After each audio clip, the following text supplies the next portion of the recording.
Thank you. Please be seated.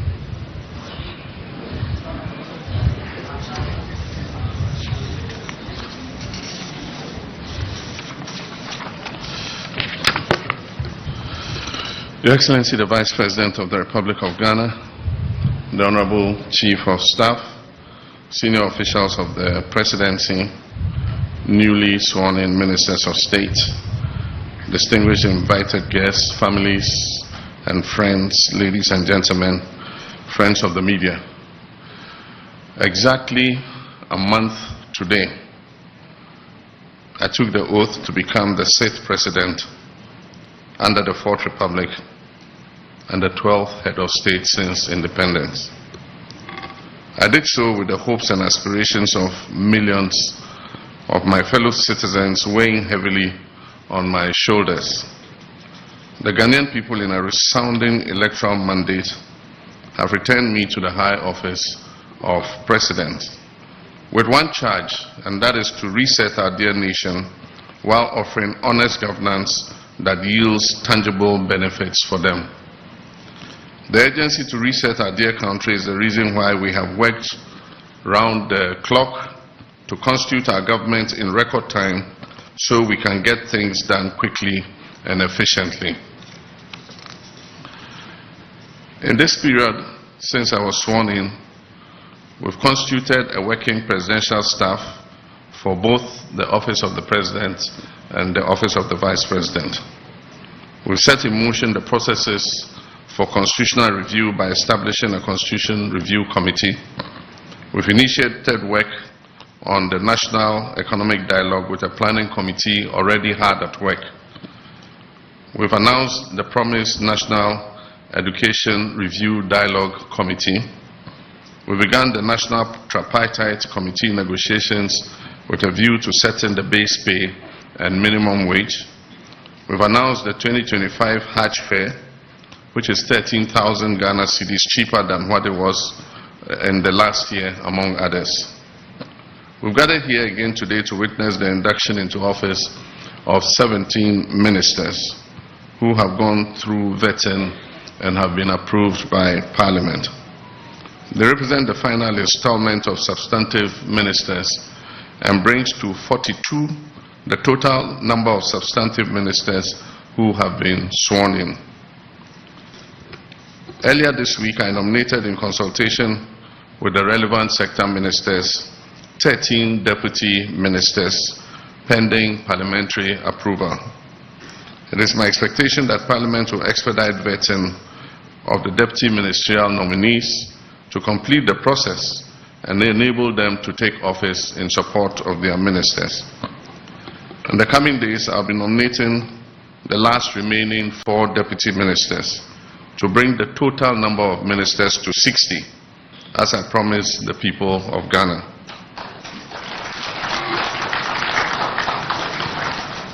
Indeed, we have proven that it is possible to have a lean and efficient government, but that is the easiest part of the job. An efficient government will not make itself. It requires strategy, creativity, innovation, intentionality, and hard work. And I therefore expect nothing but the very best output from all of you. To the 8 of you who will be serving as regional ministers, remember that the people in your regions look up to you to deliver on the promises made during the last campaign, in which you played active roles. How you conduct yourselves will either reflect positively or negatively on this government, and I expect that you will dig deep into your reserves to meet the expectations of our people. In addition, I've just sworn in 9 sector ministers whose performance will be key to the success of this government and the rapid development of our country. The Honorable Kwabena Minta Akando goes to the Ministry of Health.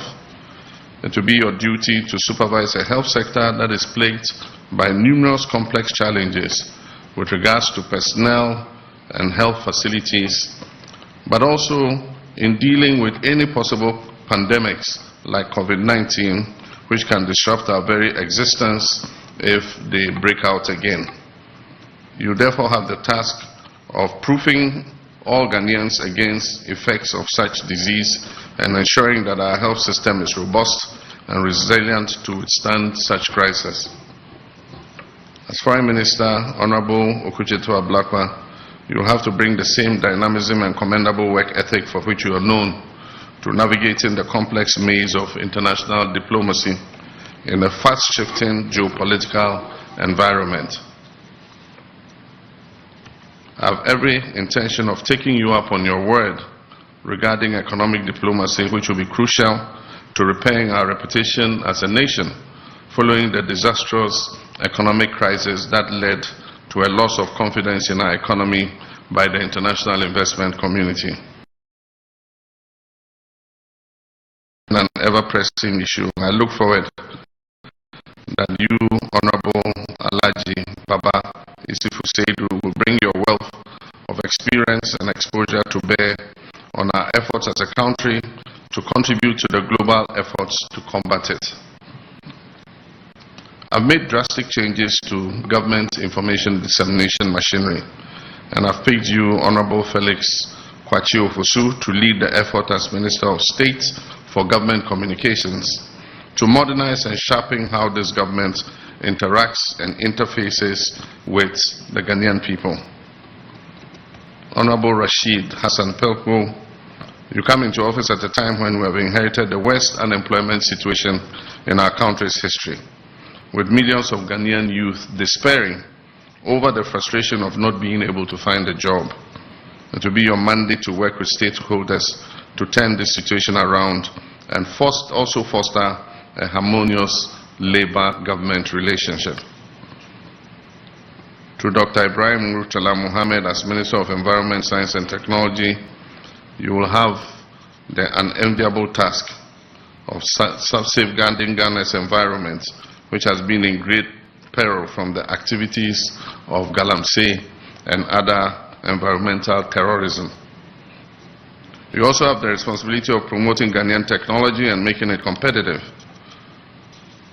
Ghana's communication sector has seen incremental growth over the last few decades, and you, Honorable Samuel Nate Jata George, the Honorable Minister for Communications, Digital Technology and Innovation, you will be expected not only to continue this growth trajectory, but to create policies that expand the frontiers of the sector and place Ghana at the forefront of the global telecommunications space. The Honorable Kofi Idi Adams, Minister for Sports and Recreation, I don't envy your job. You have the monumental task of restoring Ghana to its pride of place in African and world sports.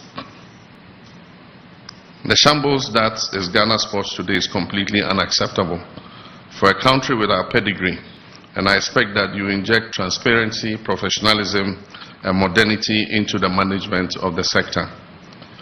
I expect that you concentrate on building up all the sports disciplines, and I know the Ghana Football Association would be a good place to start, to work to make sure that we return Black Stars to its glory days. And finally, with Honorable Joseph Bukari Nikpe, Minister for Transport, you are charged with the task of building on past progress in the transport sector to guarantee swift movement of people and goods through a modernized rail, aviation, and marine transport. I have no doubt that all of you are poised to work tirelessly to improve the lot of Ghanaians in your respective sector based on your experience and your competence. I must, however, remind you of the same caution I sounded to your colleagues who have already taken office, that the hallmark of this government will be modesty and respect for the Ghanaian people. There will be no room for arrogance and pomposity in this government. The resources that you will be working with belong to the Ghanaian people who put us in office. Those resources are not to be wasted on opulence and extravagance. I've asked the Chief of Staff to write to all government appointees that I have imposed a ban on non-essential travel forthwith to cut down expenditure. Any travel that is deemed essential and necessary must be cleared first with the Office of the Chief of Staff.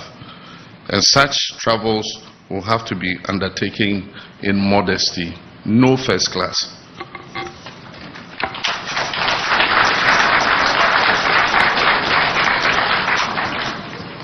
Also, all traces of affluence and lavish lifestyle are to be avoided. The people of Ghana are enduring difficult times occasioned by hardships resulting from the economic mismanagement of the last 8 years. And ours is to work to lift them out of this hole, not to compound it further.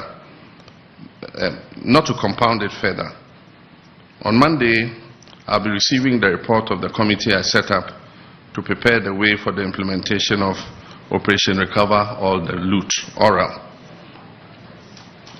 Upon receipt of this report, appropriate action will be taken against those who are deemed to have acted against the economic and financial interests of this country through corruption and related acts.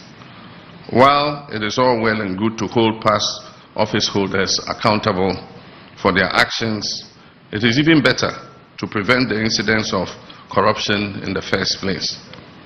And as I've already indicated many times, I'll be holding all my appointees in this government to the strictest standards of accountability to ensure that the mandate and resources entrusted to us by the people of Ghana go only into working for them and improving their standards of living. Let me take this opportunity to remind you all that in the coming days, as promised in our 120-day plan, I'll be outdooring a code of conduct and standards for all government officials to guide the conduct of all our appointees. This will leave you in no doubt about what you can do and what you cannot do while serving in public office. You must make this code of conduct your guide and keep it like a Bible by your bedside before you take any action.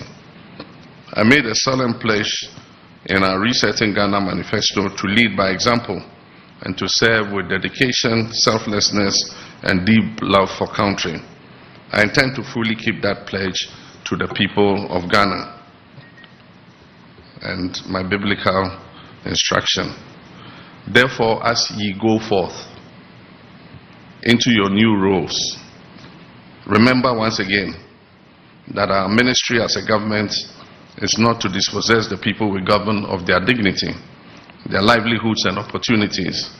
Ours is rather a duty to reset our country and ensure the equitable distribution of the gains of progress and prosperity to all. May God bless our homeland Ghana and make our nation great and strong. Thank you.